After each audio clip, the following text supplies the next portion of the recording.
some extent, problems in our world do not actually exist. It's just that we as a society often neglect the world at which we exist, and instead we live in the world inside of our heads.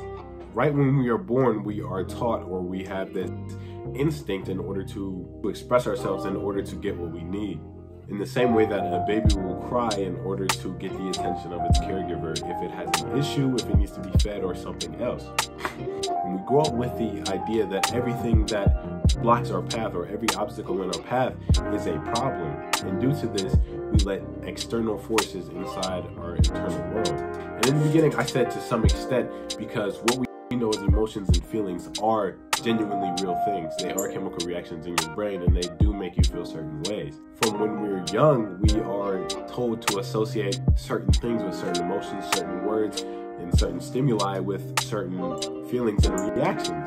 And this is due to the way we've grown up and selected right from wrong, good from bad, and evil from good. And due to the way we've connected those words with our mental, we generate these emotions due to the stimuli of this something. It is the association with an emotion that causes the reaction. And in some way, if someone were to act sad, they generally would exhibit feelings and expressions that are exemplary of a sad person. Or if you act happy, you're more likely going to exhibit things that a happy person would do. The reaction to the emotion is what generates the feeling. Feelings being emotions personified, in the same way that in the movie Inside Out, the girl would never actually exhibit any expression or feeling until the emotion took over and started making her do things. And when they were scrambling trying to decide who would react to these situations, she would feel nothing.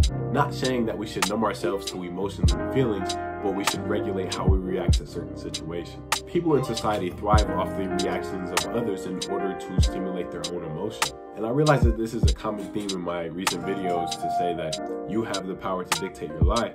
And I mean, of course, to some extent, in a great extent, that's true, but that doesn't necessarily mean that you have to drop everything you're doing and be focused on every action you take in order to make yourself a better person. But take gradual steps in order to compound on the person you are and make sure you actually enjoy that person. The idea that nothing is inherently bad is true.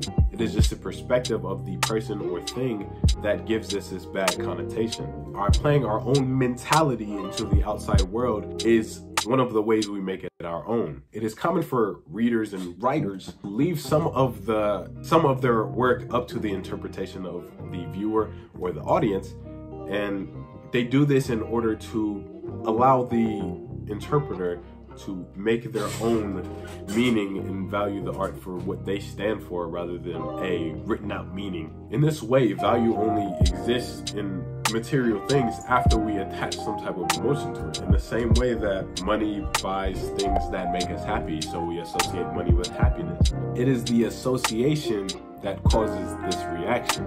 And in no way am I saying that these reactions are not good. However, in some way, the way you react is what is boosting the feeling and the emotion and what pushes it into your outside world. In the same way, if you act sad, you're more likely to exhibit feelings and actions that are exemplary of a sad person. Same way if you, I don't want to say if you act happy, but if you act happy and you walk through your life and think of only positive things, you'll only see the world for the positive, and you're most likely going to be more happy. Action to the emotion is what generates the feeling. Feelings being emotions personified. In the same way, emotions only have power after we give it that power. But emotions are a necessary something that we need in order to live our lives in this world. However, our energy is not something that we need to give out. Petty arguments, fights, and assumptions oftentimes are not necessary to our well-being. We must realize that things are how they are, and it is what it is, and keep moving forward. Famous philosopher Seneca once said, "Nothing is burdensome if taken lightly, and nothing need arouse one's irritation so long as one doesn't make it bigger than it is by getting irritated." In other words, problems are only problems when we treat them like problems, and nothing will be a problem unless you yourself make it one.